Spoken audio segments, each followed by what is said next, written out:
O que roubar a infância de uma criança, adultização, tem a ver com as pedras de moinho de Jesus?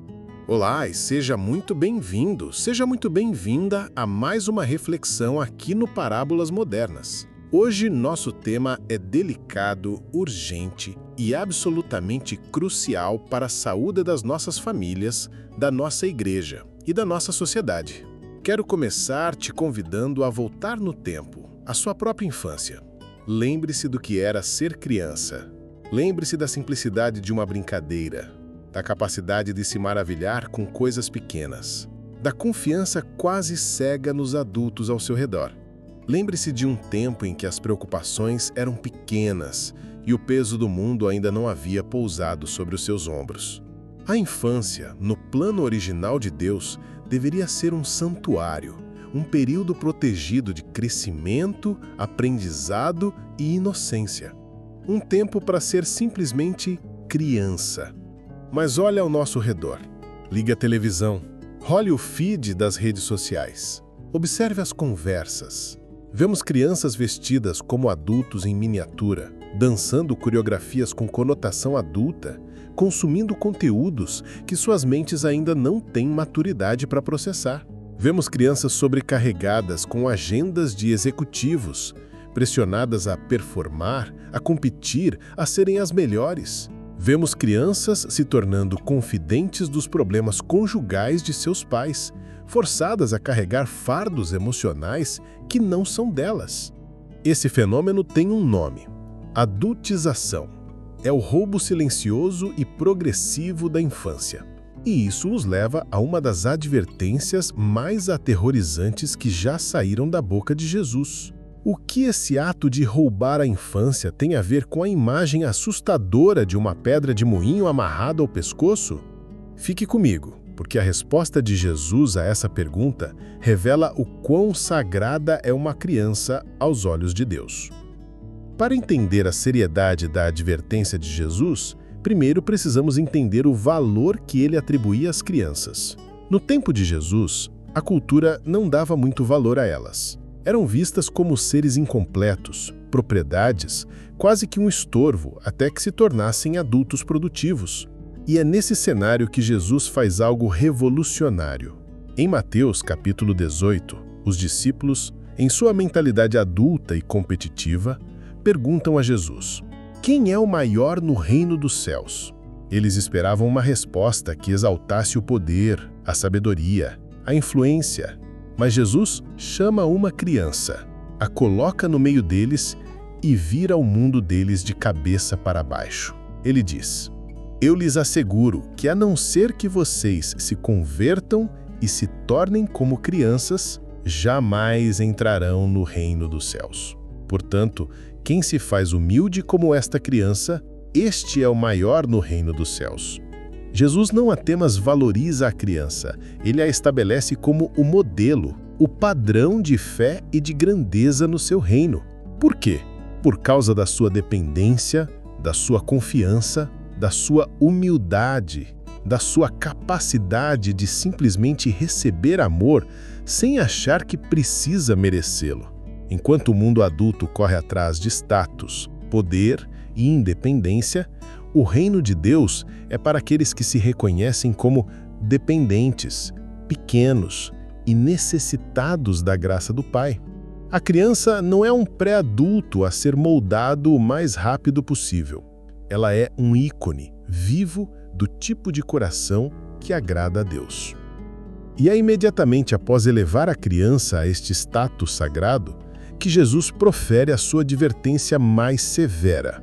Continuando em Mateus 18, no versículo 6, ele diz: mas se alguém fizer tropeçar um destes pequeninos que creem em mim, melhor lhe seria amarrar uma pedra de moinho no pescoço e se afogar nas profundezas do mar. Vamos parar e sentir o peso dessa imagem. Uma pedra de moinho, na época, era um disco de pedra maciça, pesadíssimo, usado para moer grãos.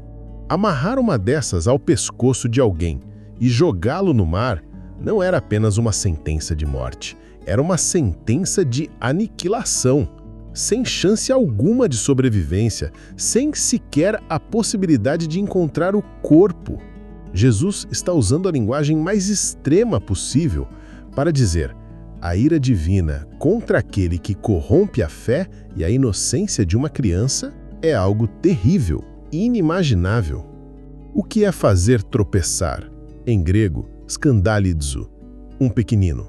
É colocar um obstáculo no caminho da fé dele. É ser a razão porque uma criança se desvia de Deus. E a adultização é uma das formas mais sutis e eficazes de escandalizo do nosso tempo. Quando expomos uma criança a uma sexualidade que ela não pode compreender, estamos colocando uma pedra de tropeço na sua pureza. Quando a sobrecarregamos com a nossa ansiedade e os nossos medos, estamos colocando uma pedra de tropeço na sua confiança simples em Deus.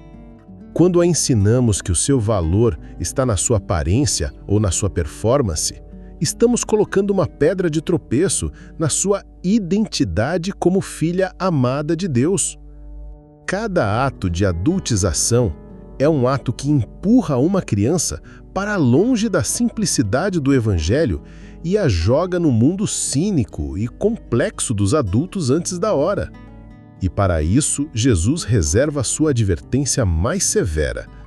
Como essa pedra de moinho se manifesta no nosso dia a dia? A adultização tem muitas faces. Existe a adultização intelectual, onde pressionamos crianças a aprenderem conteúdos e a terem uma performance acadêmica que rouba o tempo da brincadeira, que é o verdadeiro trabalho da infância, essencial para o desenvolvimento brenal e emocional. Existe a adultização emocional, talvez a mais comum, onde pais, por carência ou por imaturidade, transformam seus filhos em seus pequenos psicólogos, compartilhando detalhes de seus problemas financeiros, conjugais e existenciais. A criança, para agradar e proteger os pais que ama, assume um fardo que a esmaga por dentro, gerando ansiedade e uma sensação de responsabilidade que não lhe pertence. Existe a adultização visual e sexual, a mais visível na nossa cultura. Crianças em redes sociais fazendo poses sensuais, usando roupas de adulto, cantando músicas com letras que nem entendem. A cultura pop acelera a transição da inocência para a malícia, roubando a beleza e a proteção do desenvolvimento natural e gradual da sexualidade. E existe a adultização tecnológica, onde damos a uma criança acesso irrestrito a um smartphone, um portal para todo o universo adulto, com suas violências, pornografias e ideologias, sem nenhum filtro ou preparo. Em todas essas formas, estamos falhando no nosso dever mais básico de proteger os pequenos que Deus nos confiou. Refletir sobre isso é pesado, eu sei. E talvez você esteja se sentindo desconfortável, talvez até culpado. Mas a intenção aqui não é condenar, e sim despertar. Se esta mensagem está começando a acender uma luz de alerta na sua mente, isso é um bom sinal. É o Espírito Santo te convidando a proteger a próxima geração. Se você acredita que essa é uma conversa que a igreja e a sociedade precisam ter, me ajude a impulsioná-la. Clique no botão de like e, se ainda não faz parte da nossa comunidade, se inscreva no canal Parábolas Modernas. Juntos, podemos ser uma voz em defesa da infância que Deus tanto ama. Vamos continuar. Qual é, então, o nosso papel como pais, avós, tios, líderes de ministério infantil, como igreja? A Bíblia nos dá um roteiro claro. Nossa missão é, primeiramente, proteger. Como diz o Salmo 127, os filhos são herança do Senhor. Eles não são nossa propriedade, mas um tesouro que Deus nos confiou para guardar. Proteger significa criar um ambiente seguro, um jardim fechado, onde a criança possa florescer sem ser exposta às pragas do mundo antes da hora. Significa filtrar o que ela assiste, o que ela ouve, com quem ela convive. Proteger não é criar uma bolha, mas construir uma base sólida.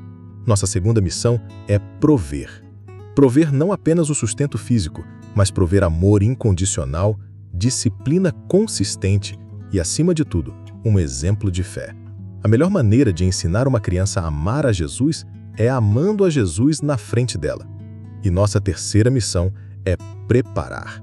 Sim, nós os preparamos para a vida adulta, mas no tempo certo e da maneira certa.